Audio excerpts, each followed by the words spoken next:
Buenas tardes, profesor. Le presento a mi familia. Esta es mi mamá, este es mi papá, este es mi hermano y pues quien habla, Giovanna Valentina Pérez Jain. Bueno, empezaré con la actividad. Los fundamentos de una ilusión. ¿Qué es conocer? Decimos que algo es objetivo cuando afirmamos que su realidad no depende de nuestra propia interpretación, sino que es independiente de ella. Aquí cabe la pregunta: ¿la realidad de Dios es una ilusión fruto de nuestra subjetividad o corresponde a una realidad objetiva e independiente de nosotros? Se habla de tomar conciencia, de describir y analizar la experiencia que da origen a la ilusión de Dios y de la religión. La experiencia implica, de alguna manera, inmediatez o presencia directa. Por lo tanto, esta misma debe convertirse en objeto de reflexión. También se habla de la intelección como la capacitación de la realidad que se manifiesta en la experiencia, siendo esta aprendizaje de distintas situaciones. Se realiza la diferencia entre signo, símbolo y cifra. Se desenvuelve en definir que la razón tiene límites primero e ilusión segundo. Dice que el amor, la belleza, el espíritu de Dios no pueden ser penetrados por la razón. No todo lo real es racional, ni todo lo racional es real. Bueno, y también se concluye hablando que la deliberación y decisión acerca de la experiencia religiosa es la fe del ser humano a Dios. La fe es un acto de amor, una aceptación de nosotros hacia la personalidad de Dios. La fe hace parte de la experiencia amorosa, una certeza nada demostrable razonablemente, pero que se experimenta en el interior de la conciencia y del propio corazón. Y pues concluye el texto hablando de qué es la religión. Y la religión es la forma como el ser humano busca responder a la realidad divina que se le ha manifestado. Por ello, la respuesta religiosa tiene también a ser totalizante de la vida personal y social. Las formas de exteriorizar la experiencia de lo divino y de relacionarse con el que se expresan mediante símbolos y mitos que se actualizan y renuevan en ritos. Los comportamientos se formulan en preceptos y las instituciones se organizan como comunidades de creyentes. Bueno, ahora necesito que mi hermano me diga qué opina de Dios. Pues en base a lo que usted está hablando,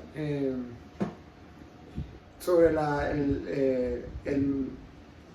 cómo vemos a Dios, o de la manera objetiva o subjetiva, y cómo hace referencia usted a que es una ilusión, yo diría, o en mi pensamiento está que se tiene que ver de una manera subjetiva, porque cada uno tenemos una idea diferente. Dios no es algo objetivo, no podemos decir Dios es esto, esto y esto, y todos tienen que creer exactamente esto.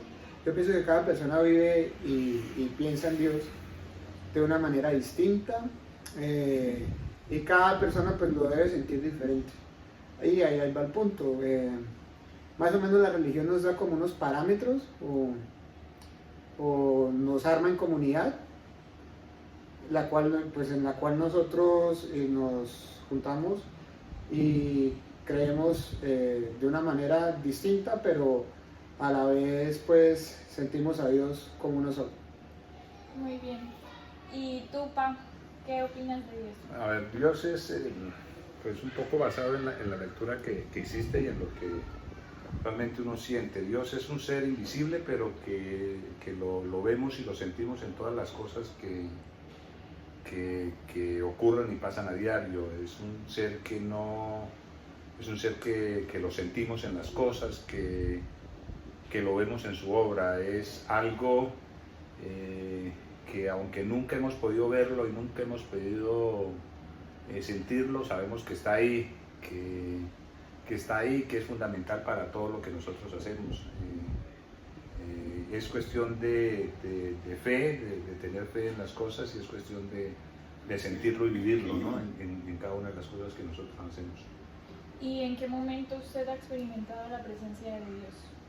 Cuando usted nació, cuando nació Juan Sebastián, cuando uno ve la naturaleza, cuando uno ve los problemas y cómo la fe y ese arraigo, siente uno la presencia de Dios, siente uno que lo acompaña, que lo está. Entonces realmente hay muchas formas de sentirlo, no de verlo, pero sí de sentirlo y saber que está ahí uno a acompañarlo. Como le digo, es cuestión de fe, de tener fe en saber que Él está ahí y que nos puede ayudar. Y yo tengo otra pregunta. ¿Alguna vez ha intentado explicar a Dios de otra manera que no sea pues subjetiva? O sea, ¿alguna vez ha buscado explicaciones científicas? Tú sabes que yo soy un hombre de ciencia. Realmente cuando los científicos y las personas que se van a un extremo más de la ciencia y en un extremo más de la fe, hablan sobre la existencia o no existencia de Dios, dan muchas teorías que en teoría puede probar la existencia o no existencia de Dios. Para ese caso, la no existencia de Dios. Es algo muy simple. Cuando tú hablas sobre el origen de la vida y de cómo se formó la vida, la ciencia ha explicado muchas cosas, pero nunca ha podido explicar cómo a partir de elementos, de la conjugación de una serie de elementos de la naturaleza, esos elementos se unieron y pudieron a partir de los elementos dar origen a la vida, pudieron dar origen a una célula, pudieron dar origen a muchas cosas, y eso la ciencia no ha podido explicarlo. Sí, justo el libro decía eso. Entonces no ha podido explicarlo porque se unieron ciertos elementos, se formaron proteínas, pero de ahí cómo pasó eso a formar un organismo vivo. Algo tuvo que haber hecho, algo tuvo que haber pasado, y la ciencia ha experimentado de todas las formas y nunca ha podido probarlo. Ahí es donde uno puede decir, no lo vemos, pero ahí lo sentimos en ese aspecto, ¿no? Sí, porque se habla de la creación de algo de la nada, y eso es lo que no ha podido explicar la ciencia. Eso no ha podido explicar la ciencia. Bueno, mami, ¿y tú qué opinas de Dios? Cuéntame. Voy a llevar el punto más religioso, sí. Pues nena, para mí Dios es todo, la verdad, todo mis quehaceres, mis pensamientos, mis obras, todo va enfocado primero a Él. La verdad, para mí Dios está primero que todas las cosas, y desde que me levanto hasta que me acuesto me encomiendo a Él. Sé que Él nos acompaña, nos protege, y la verdad no lo veo, pero lo siento, y todo lo que yo pongo en manos de Dios, siento que todo se da a mi favor, que todas las cosas me salen bien, y vuelvo y te digo, para mí Dios es el fundamento de mi vida. Bueno, y una última pregunta que yo les quiero hacer es, ¿qué opinan de la iglesia? Y de las cosas que a veces hace erróneas.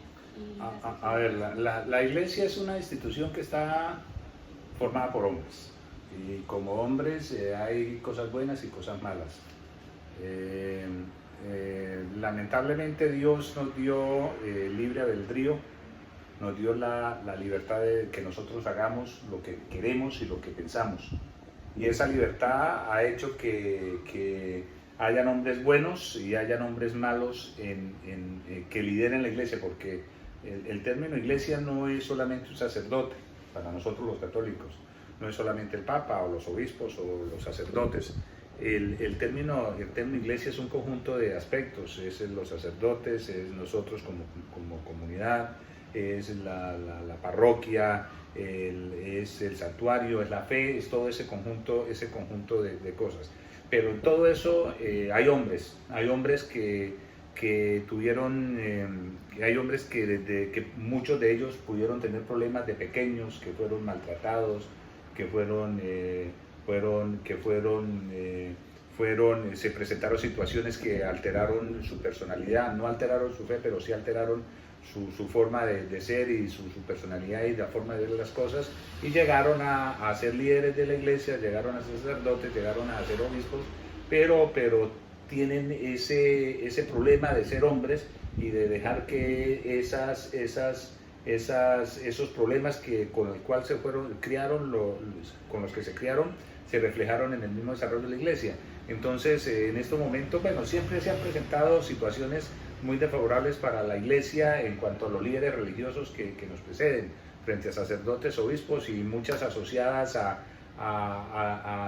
abuso sexual de niños o niñas, a robos y este tema. Pero como le digo, el tema es que esto está hecho por hombres y los hombres no son perfectos. Si Dios nos hubiera quitado ese libre albedrío y nos hubiera dado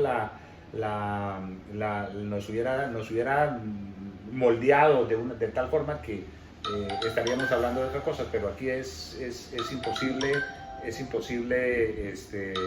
estamos hablando de hombres y al haber hombres van a haber gente buena y van a haber gente mala, y eso ha hecho que a veces la iglesia sea buena o sea mala. Justo ahí yo tengo una pregunta para Juan.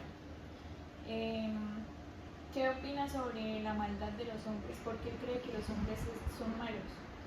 ¿Dios tiene algo que ver en eso? Pues primero hay que indicar que lo bueno y lo malo son cosas o son parámetros establecidos por el mismo hombre. Es decir, la sociedad impone o la sociedad habla de las cosas o las acciones que deben hacer las personas para que sean buenas, ¿sí? O sea, las personas que hacen estas determinadas acciones son buenas. Las personas que hacen estas determinadas acciones son malas. Hablando un poco de eso, nosotros pues también nos guiamos en lo que ha hablado la iglesia y ha hablado la Biblia por lo menos, porque hay muchas cosas que la Biblia dice que para nosotros pueden ser malas hoy en día, o hay muchas cosas también que la iglesia dice que son buenas y para nosotros nos parecen buenas. Yo creo que la manera en que tenemos que actuar nosotros es queriendo a las demás personas, queriéndose uno mismo, y tratar de hacer el bien, ese bien que tanto nos han inculcado la sociedad y también la iglesia, para ayudar y para pues crecer como personas. No creo que Dios tenga que ver algo con el mal o el bien realmente. Yo creo que Dios lo único que ha querido desde que nos creó es que queramos a los demás y que nos queramos a nosotros mismos y que actuemos con amor. Yo creo que sería lo más importante. Sí, tienen toda la razón. Bueno, tengo una duda yo, pero pues es algo cortico. Definan a Dios en una sola palabra. Amor. Si es la misma, pues. No, pues sí es amor, pero yo diría que abarca algo más. Es como, no sé, es como sentir, más que todo.